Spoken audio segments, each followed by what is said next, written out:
अगर एक 14 साल के बच्चे को कोर्ट मौत की सज़ा देता है तो जाहिर है उस बच्चे ने कुछ ऐसा क्राइम किया होगा जिसे माफ़ी मिलना नामुमकिन होगा। आखिर ऐसा क्या क्राइम किया होगा उस बच्चे ने जो उसे मौत की सज़ा दिया गया। जॉर्ज टाइनी एक 14 साल का बच्चा जिसको कि अपने काले रंग की कीमत अपनी जान लेकर चुकानी पड़ी।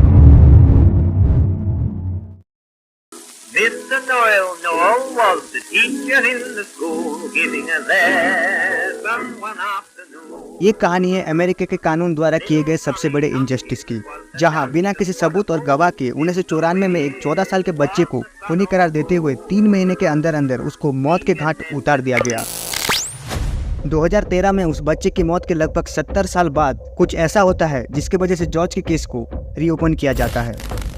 केस को रिव्यू करने पर जॉर्ज को उसकी मौत के 70 साल बाद बेकसूर घोषित किया जाता है। 14 साल की उम्र में उस मासूम से बच्चे को इस बात का कोई भी अंदाजा नहीं होगा कि उसके साथ क्या किया जा रहा है।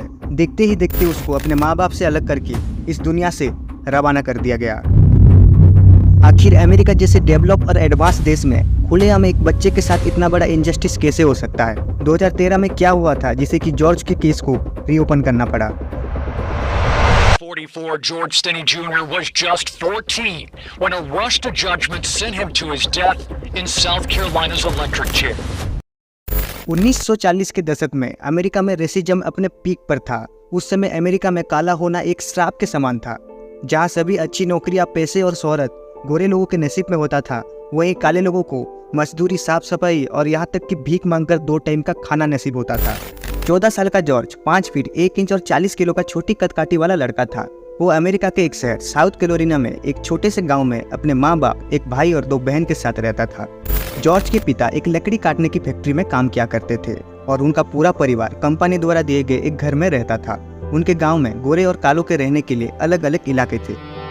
23 मार्च 1944 की एक दोपहर जॉर्ज अपनी बहन एमी के साथ घर का कुछ सामान लेकर अपने घर की तरफ बढ़ रहा होता है। उसी समय साइकिल पे सवार 2 बहनें, 7 साल की एमा और 11 साल की बेटी अलग अलग प्रकार के फूल को इकट्ठा करने के तलाश में गांव के चक्कर लगा रही थी। ये दोनों लड़कियां अपने घर जो कि गोरों के इलाकों में होता है वहां से फूल ढूंढते हुए कालों के इलाकों में आ चुकी थी। यहाँ पर रास्ते पे उनकी मुलाकात जॉर्ज और उसकी बहन से होती है और वो उनसे मेपॉप नाम के फूल के बारे में पूछती है। जॉर्ज और उसकी बहन इन दोनों लड़कियों को बताते हैं ये फूल कहाँ मिल सकते हैं और दोनों लड़कियां मेपॉप के तलाश में निकल जाती हैं। जॉर्ज और उसकी बहन भी अपने घर की तरफ बढ़ जाते हैं। अगले दिन गांव में खबर फैलती है 2 लड़कियां अम्मा और बेटी लापता हो गई हैं। ये खबर फैलते ही पुलिस के साथ साथ गांव के कुछ लोग भी इन दोनों लड़कियों को ढूंढने निकल पड़ते हैं, जिसमें जॉर्ज के पिता भी शामिल होते हैं। इन सब के बीच जॉर्ज खुद आगे आकर पुलिस की मदद करने के लिए बताता है कि उसने उन दोनों लड़कियों को देखा है और उनसे बात भी की थी। 14 साल के इस मासूम बच्चे को क्या पता था कि उसकी ये मासूमियत ही उसकी जान ले जाएगी। उस दिन तो लोगों के हाथ कुछ नहीं लगा था, लेकिन अगले दिन सुबह एमा और बेटी की लाश एक नाले में पाई जाती है। एमा और बेटी के सर पर कई बार हथौड़े से वार किया गया था, जिससे कि इन दोनों की मौत हो गई थी। मेडिकल रिपोर्ट में कोई भी सेक्सुअल एसेट का मामला सामने नहीं आया था। पूरे गांव में दहशत का माहौल छा गया था और लोग इन दोनों मासूम बच्चियों को मर्डर होने से काफी गुस्से में थे। पुलिस के ऊपर मर्डरर को पकड़ने के लिए बहुत ज्यादा प्रेशर बन चुका था। जब काफी दिनों तक पुलिस के हाथ कुछ भी नहीं लगता है, तब उनका ध्यान जाता है जॉर्ज की तरफ, जिसने कि आखिरी बार एमा और बेटी को देखा था। जॉर्ज का गरीब और काला होना ही उसकी बलि का बकरा होने के लिए काफी था। पुलिस जॉर्ज को उठाकर पुलिस स्टेशन लेकर आती है और उसको डरा धमका कर ये कबूल करवा लेती है कि उसने ही एमा और बेटी का मर्डर किया है। जॉर्ज को उसकी कोर्ट की सुनवाई तक जेल में डाल दिया जाता है और उसको अपने माँ बाप तक से भी मिलने नहीं दिया जाता। कोर्ट की सुनवाई का दिन आता है। इस सुनवाई में कई सारे जज थे और सभी के सभी गोरे थे। जॉर्ज को एक वकील तो दिया जाता है, लेकिन उस वकील को जॉर्ज को बचाने में कोई इंटरेस्ट नहीं था। जॉर्ज के वकील ने जॉर्ज के फेवर में एक भी गवाह नहीं बुलाया, कोई सवालत नहीं किए, ना ही कोई सबूत पेश किया। जॉर्ज के खिलाफ कोर्ट में जबरदस्ती लिया गया कन्फेशन और कुछ विटनेस थे जिन्होंने कि जॉर्ज को उन लड़कियों से बात करते देखा था। जॉर्ज के खिलाफ कोई भी ठोस सबूत मौजूद नहीं था। इसके बावजूद पहली ही सुनवाई में जॉर्ज को इलेक्ट्रिक चेयर द्वारा मौत दिया जाने की सजा सुना दी जाती है। 14 साल का जॉर्ज अपनी मौत की तरफ अकेले ही बढ़ रहा था। जब ये खबर अमेरिका में फैलती है कि एक काले लड़के ने 2 गोरी लड़कियों का मर्डर किया है, तब गोरे लोगों के कम्युनिटी में गुस्सा फैल जाता है।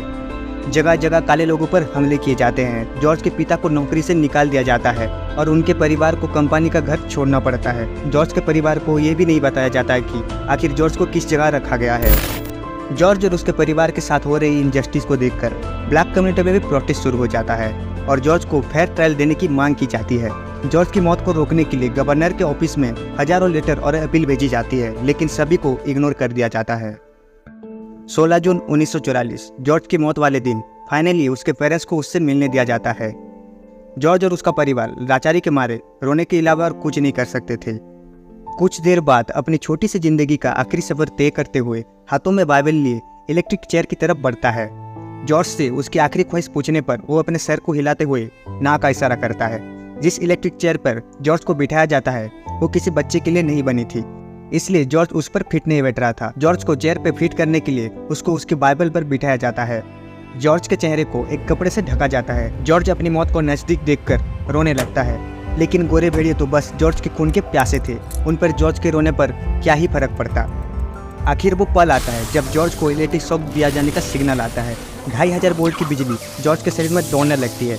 जॉर्ज की आंखें बाहर आने लगती है और उसके मुंह से झाग निकलने लगता है। 2 और शॉक और जॉर्ज की सांस थम जाती है और एक बेकसूर जान रेसिज्म की नफरत का शिकार हो जाता है। इस कहानी में 2013 में एक नया मोड़ आता है जब एक शख्स अपनी जिंदगी की आखिरी सांसें गिनते हुए ये बयान देता है कि बेटी और एमा का मर्डर असल में उसने किया था, ना कि जॉर्ज ने। और ये शख्स उसी जूरी का हिस्सा होता है जिसने कि जॉर्ज को मौत की सजा सुनाई थी। जॉर्ज के मौत के 70 साल बाद 2013 में जॉर्ज का केस रीओपन किया जाता है। इस केस के जज ने यह फैसला सुनाया कि जॉर्ज का ट्रायल अनफेयर तरीके से किया गया था। एक 14 साल के बच्चे को बिना किसी सबूत के सिर्फ 3 महीने के अंदर मौत की सजा दे दी गई। इसलिए जॉर्ज को बेकसूर बताते हुए उसका नाम इस केस से वापस लिया जाता है। इस फैसले की खुशी जाहिर करने के लिए जॉर्ज तो इस दुनिया में मौजूद नहीं था, लेकिन उसके भाई बहन ये दिन देखने के लिए अपने आप को बहुत खुशकिस्मत समझते हैं।